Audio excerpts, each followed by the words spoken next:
Now my favorite part, we're down to the decorative cuts. So a few things here, just your main fundamentals of running that knife, like we talked about before, starting those cuts deep, fading them to light.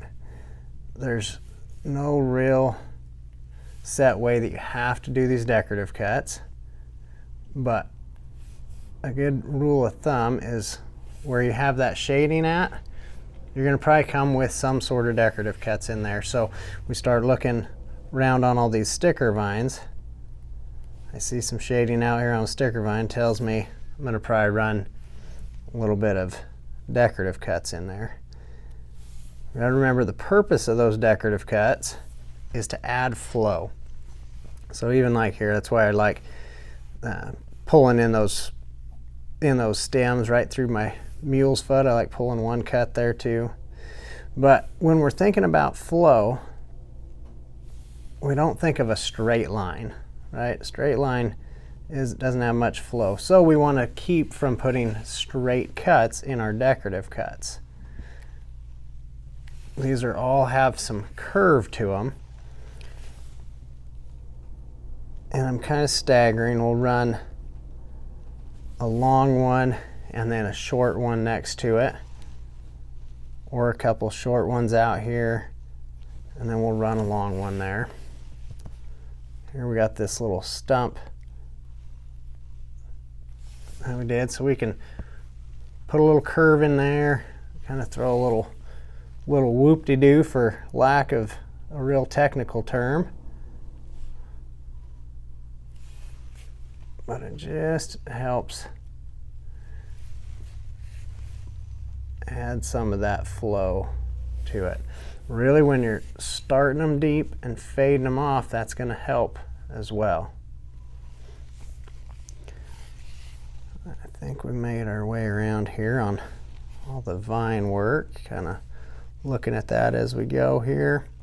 All right, now we're down to our flower petals here. And we talked about having some of that negative space that wasn't shaded that we were going to come back in and really utilize that for some decorative cuts now.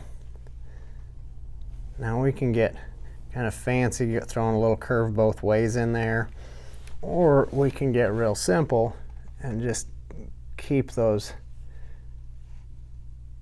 cuts kind of not straight, but going in the same direction. Okay, where we have that curve all in one direction. The main thing that's adding to that and giving it that appearance of rolling out of there is, like we said, starting them deep, fading them to light. They're all pulling towards this flower center too, okay? And we're fading off as we get down closer to that center.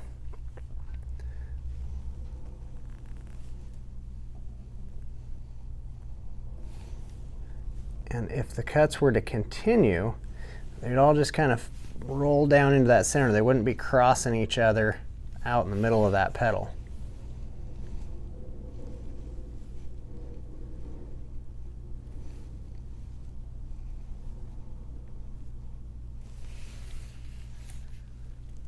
Okay, so even though when we cut this petal at first, you get to looking at a petal and thinking, okay, the cuts have to go from that end towards the center, so I don't really know how to add that curve to it. We can roll that curve out there. Even if at first it doesn't seem like it should go that way, if our cuts are rolling back towards that center, it's gonna come out looking all right.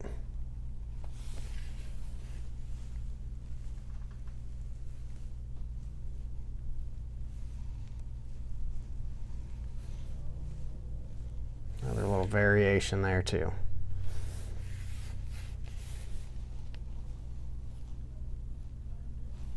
And so they don't all have to be the same either. I'm kind of switching up styles a little bit.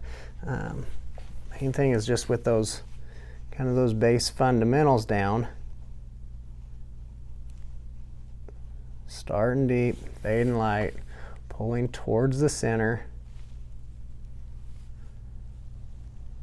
making sure they're not completely straight cuts. We got some curve to them.